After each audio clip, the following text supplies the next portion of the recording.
episode of the Dynamic CIO. We are here today to understand the top priorities of a CIO for the year 2022. Now, the new normal, as we call it, is disruption.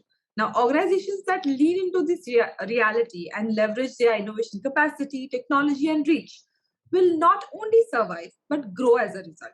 Now, gone are the old days when the CIOs are put into a box of back-end operations to keep the lights on.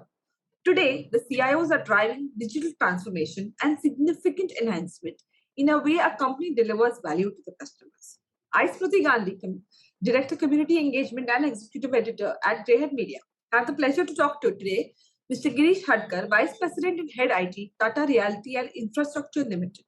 He has diverse industry experience across various verticals like textiles, lubricants, auto care, manufacturing, real estate, and IT. His technology expertise, coupled with functional business expertise to deploy cutting-edge technology solutions, helps the business deliver quantum value. Welcome to the show, sir. Hi, Smriti. Hello, sir. I hope all safe at your end. Yeah, absolutely. Doing good.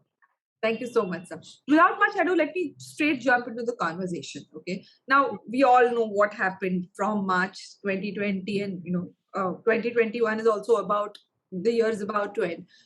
Could you tell me any 2 or 3 key learnings from 2021 that you have and your agenda for 2022?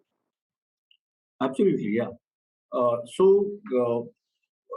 With the pandemic coming in, I think one of the key learnings, both I will tell you one from the employee side and one from the customer side. One from the employee side is work from home can happen equally well. And I think that was something which we were not ready to accept. Initially, we did have a work from home policy, which was say a couple of days in a month, and even that people were reluctant to avail of. But then the entire working shifted to work from home, and in fact, not work from home, I mean, work from any location, and that has worked fabulously well. So I think with that coming in, was IT really geared up to facilitate that work from home environment? I think that was our biggest learning, and thanks to my team, we were able to meet all the expectations of the business very fast. The partner network, the vendor network also contributed fabulously. I mean, they came in and said, "Okay, this is the way we can facilitate." A lot of them offered things free of cost and said, "Get things working, and we can discuss the commercials later on." So I think it was a community as a whole, the entire IT community that came together, and that worked for us. The second part is on the selling. So we are from the real estate business, and we have an adage that जब तक site visit होगा नहीं, flat बिकेगा नहीं. I mean, everybody wants to see. You go and see a sample flat, and you feel what it is, and just see for the past one and a half year. People have booked flats worth crores online, and that's where we needed to be ready. We got virtual walkthroughs done. We introduced the chatbots. We facilitated a lot of information exchange, and again we did our complete CRM re-implementation. We went with Salesforce as a CRM, and we completely reshaped the way we were interacting with customers. So I think these were the 2 big areas which helped us, you can say, propel the digital journey forward, both from the employee side as well as the customer side. What you said is right. When we had the work from home concept, the HR would think, oh, the employee is asked for a work from home, so he will have some work to do, and finish and will not be as productive. And similarly, what you said about a flat, I have bought a flat long time back, but yeah, I would always want to go and see a flat and get the vibes, but I will never think of the possibility that I can do it online, and all that is happening now. So the new normal is totally different. Very different. And with the business is very agile and very disruptive. So with now that we're talking about how businesses are agile and disruptive, what are the new business technologies that will be put to use in 2022, and what problems will they solve? So let's continue with the example of the customer journey, and like you said, And you have hit the nail. I mean, you have just said that buying a flat without actually visiting that site, seeing the location and all. I mean, how could you possibly do that? And what we did is we identified those areas which when a customer or a consumer walks in, what are the things that he would want to understand? And we identified those areas and we curated content which could facilitate that. So, and in fact, it turns out to be much better. So I'll give you an example. If you go to a site and there are one or two configurations that are available when you go to the sample flat, and they're all decked up, and it's a one standard scenario that you have. Now, when I do VR, then two important things are possible. One is I do it for multiple configurations. So you see whether it's a 2 BHK, 1 BHK, 3 BHK, 4 BHK, everything is available. So you get to see. You can do the walkthrough. That's possible. What we have also done is through the shooting of drones. If you are booking a flat on the 11th floor, then how does it look from the 11th floor? If you are at the 35th floor, then how does it look from the 35th floor? Now, this is the view that you get. So you can actually walk till the window and you can peep from there and you can see the beautiful view. If it's a sea facing, you'll see the sea, you will see the clouds coming in. And this is one area. I mean, I think uh, this is one area where we expect technology to now play a huge role. Now, can I bring in that sense of space? See, even today, that sense of space is not very true when you do the VR. I mean, imagine you are standing there physically and you are standing on a VR. There is a small gap in the some gap in the sense of space. That is one part. And the second is, uh, just imagine that you are standing on the 35th floor and you have all the clouds coming in. What would you feel? So the sense of feeling. I mean, if I could replicate the sense of feeling and the sense of space through technology, then my work is done. So, and I think that's possible. I think I truly feel that we are not very far away from that, and we are working on that direction. So, uh, in that sense, and it does not just uh, VR is an end result. We understood that to get VR done, we need to go to till the very we have to go to the very start, the designing stage, and that's why we have started a project. We have started the digital projects line, where we are implementing the 5D BIM. So we have identified a common data environment on which all the stakeholders will start working. It's going to be a 3D model-based design working integrated to our backend core ERP, which is SAP S/4HANA, for the cost and for the MSP schedules for time and the three dimensions. So all combined, it's going to give you a 5D model on which these further use cases are going to be built. So I think that's a very interesting area which is coming up in the real estate business, and that's a space to watch out for definitely in the coming future. So we are going to bet big over there. So that's one part of our business, the residential business. In the commercial business, what we have done is we have embarked on a journey of setting up a uh, central command center, and this is all about IT IoT. So we have commercial spaces. We have wherein so commercial spaces or SEZs where you have a lot of offices and it's leased out to different companies and their employees come and they attend office over there. So in each of these premises, you have a BMS system which captures a lot of information about your energy consumption, your water consumption, what about the quality of air and all that.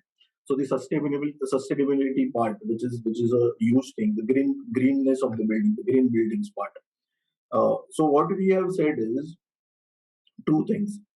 the first and the most important part is, if I am capturing all that information, then how do I use that information in a better way?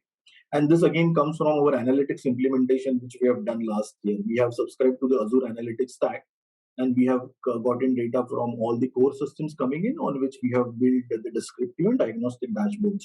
Now we wanted to move towards big data, and this is a huge amount of data that's available with us. So we said, okay, why not use all this data? So you have gateways available at each of these sites. You get data from these sensors, IT, IoT devices, and get into the intelligent cloud. And on that, you also Azure is the Microsoft Azure is the analytics stacks that we are using. And on that, both you do predictive fault detection, and also find out avenues from where cost savings can come in, which ultimately we can pass on to our to the tenants in form of CAM savings. So both the efficiency of the operation also improves, the overall sustainability quotient also improves, and it's going to benefit the tenants who are going to book lease the properties with us. So I think that's a huge area that we are targeting again in the coming year, focusing on both the IT OT part as well as the AIML part. So two three things which I thought I should mention. So what you mentioned about the, the technology that you all are using for residential and commercial Yeah. properties as well, the kind of technology. Do you see that shift, moving totally towards cloud? You already spoke about intelligent cloud. So what is your current cloud footprint, if you want to, elaborate a little more? And what will be in 2022? So, I mean, yeah, it's a very good point. And see, I'll tell you, we are completely, so my data center footprint is almost close to zero. We are completely a cloud first organization. We try to subscribe to SaaS solutions wherever they're possible. So we are, even our SAP is on cloud. So our SAP is on cloud. We have a 4-tier architecture completely on it. That's on Azure. We have Salesforce, which is so we have the sales cloud, service cloud, and the marketing cloud. So that entire thing is on. It's a SaaS solution. Oracle HRMS, again we are on cloud. Then BIM. So we are we have subscribed to BIM 360 Docs, which is the Autodesk cloud. So again there we are on the cloud. Our entire analytics is on the cloud, like I said. So we have subscribed to the Azure Analytics stack, which gives you the brilliant. I mean, the best part of it, it's pay per use. So we have subscribed right from the data warehouse to the Azure Data Factory, to Azure Analytics Services, to the AIML component, everything. And it's pay per use. So you pay only for what you use, and that's what Microsoft has provided. So and even going forward, I mean, we are implementing a SRM solution, which is Effigo, which is again a cloud solution. So I think for us, it's very clear that we are completely on the cloud. Even for the pandemic, we subscribe to Microsoft WVD. So we are on Office 365, which is the cloud. We subscribe to Microsoft WVD, which is again a cloud. So, I mean, that's the way to go. I mean, that's the way to go. And going forward, we see our data center footprint going very close to zero, and leverage the cloud as far as possible. And that's going to be the way forward. You're right. That's the way forward. It's no longer a nice to have. It's a must have. Yeah. In technology in every organization is what I understand. It's a part of digital transformation for any company. So, in the paucity of time, I will ask you one last question. Could you summarize your roadmap, for 2022? And, we have been talking about the hybrid world, which is soon going to be coming in. So what is your roadmap for 2022 beyond the hybrid world?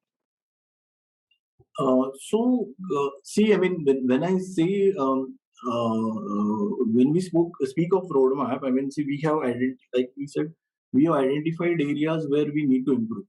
So, if you broadly say the sales, if we go function wise, so we have done the sales transformation. with the implementation of the Salesforce cloud. Finance transformation is one agenda that we'll be taking up. So digital transformation of the finance function, and that would be through use of both SAP Fiori and through automation anywhere as the RPA tool. So with the combination of this, how do we transform the finance function, who's basically confined to working from offices and they need to work on SAP as the core system. So how do we make it really very easy for them? Uh, and being on the cloud, see, I mean, you said the hybrid way of working. I mean, we are saying that for me it will not matter where a person is working from. He can be working from office, he can be working from home, or they might be working from a cafe. I will have my core systems created in such a way that it is the most secured environment wherever this person works from. I have a DLP system in place. I have the requisite firewalls in place. I have a SIM, SIEM, and SOAR in place. So I have a very strong, powerful antivirus, AML with antivirus solution in place. So I don't care. And with the WVD environment coming in, I am literally controlling my environment, and I don't care where that person is working from. I think, and that's also taking it to the level where it becomes a BYOD scenario. I mean, then tomorrow he can work from any device for all it matters from me, and that's the way going forward for uh, from the employee point of view. In addition to that, RPA and apps are going to be one big area. So we have identified a lot of areas which are basically. So when I say RPA, it's not more of process automation. It's more about the mundane routine tasks that they are creating. We have identified quite a few of them, and we are getting them automated through bots, and that's what is going to be one big area. So tomorrow the dependency on certain people to do certain activities which are no brainers is also getting eliminated. So that's again one big area. Digital projects that I spoke about, I mean, the entire the way the construction happens, that's going to get digitally transformed, and that's just the beginning. I mean, we have a lot many things that are planned going forward. Even for the person at the site, we are building a lot of apps. So the person no longer needs to go into his system. I mean, just imagine a scenario where a person is working on the 10th floor and he sees that the 10th floor slab has been completed. Now he has to come down those 10 floors. He has to then walk all the way to his quota cabin where we have the office. He has to go log into his computer, get into SAP, and then go to that particular PS module in SAP and confirm that the 10th slab has been. And in between, if he has 25 different works to do, then he might do that and come. Today we are saying he just has an app. On the 10th floor itself, he clicks open that app and enters the date or and he presses OK, which is actually a 20 seconds job. And these are small things. I mean, so that is the way we are facilitating. So apps, and if there are certain activities which he needs to do, which were mundane, then RPA takes over and it does that activity. So then taking an architect certificate, attaching it over there, and sending out demands to customers, all that. So a lot of automation coming in. So I mean, that's more or less the way we have panned out. Uh, Technology definitely is going to play a huge role for the real estate business. The entire senior management is you can say more than backing. I mean, they want this digital transformation to happen. People want this to happen. They have understood that that is the way we as an organization can grow. Our people can focus on doing things for which they're meant, for which they have been hired to do, rather than working on systems and doing mundane activities. So looking forward to a lot of action both for the remainder of the year and the next year completely. So, I mean, if you had thought about, if you ask a layman, I'm on the other side, about 20 months back, that can you think how much technology can be used in a real estate business? You would Yeah, say not much. yeah, You have to, as we start, we started the conversation with, some, we were always used to going to a place and seeing the flat and a lot of other things. Now, the way after this small, short conversation, the amount of technology that y'all have blended all together so well to give that kind of customer experience that he or she exactly. wants. And as you said it very clearly, what you actually echoed my words. I was at loss of words when I say that I was not getting that, oh, will I get that space and the feeling of the Perfect, clouds and all. You're trying perfect. to give that customer an experience which he or she exactly wants, with a perfect blend of technology, which one wouldn't have imagined that it is possible in a real estate business 20 months back. Yeah, So yeah, amazing. Kudos to you. And I'm sure there's a long way ahead. And your absolutely. priorities, till now, what you have done in terms of technology as a CIO and going ahead also for 2022 seems very, very clear, very on the path. Pandemic, no pandemic, digital is the way to go. Absolutely. And I can, if you have 2 minutes now, Sure. I can just show you one slide. Sure, sir. Sure. So see, these are all the technologies that, so this you can say is our technology landscape that we are trying to, I mean, when you said what all can be done, Done. you said this huge amount of work. I mean, our plate is more than full. Plate is more than full. So, Full. and I mean, well, there's so much to do. There's so much to do over here. I mean, see, we're talking. I mean, I am not even.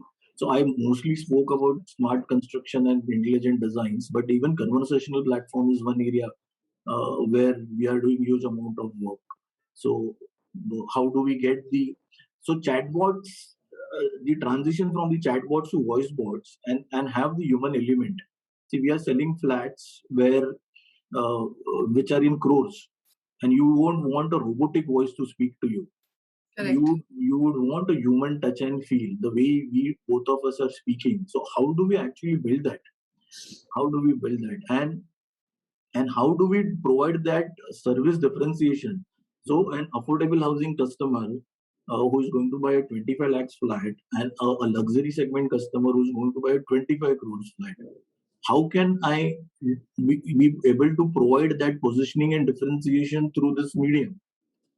So even that is one area where so the entire customer experience plan. So uh, the gray area between the conversational platform and customer experience, how do we bridge that? We spoke about digital so Spoke about integrated that. command Yes. center, and so few things we have been able to do. Few things we have started on, but a lot of things we have still to go ahead with. That's what So I said, sir. Your landscape technology, your priorities for 2022, 2021, you'll have laid down your digital core. You're very clear digital is at your core. You've laid down a lot of things in terms of, when you talk about smart construction or intelligent design or analytics or your digital reinvention. All of you laid down, and, your roadmap for 2022 is also very clear. yeah. So that's a kudos to you. And it was such a wonderful conversation. Thank you so much for this. Same, And thank you same so here. much for sharing your technology landscape with us.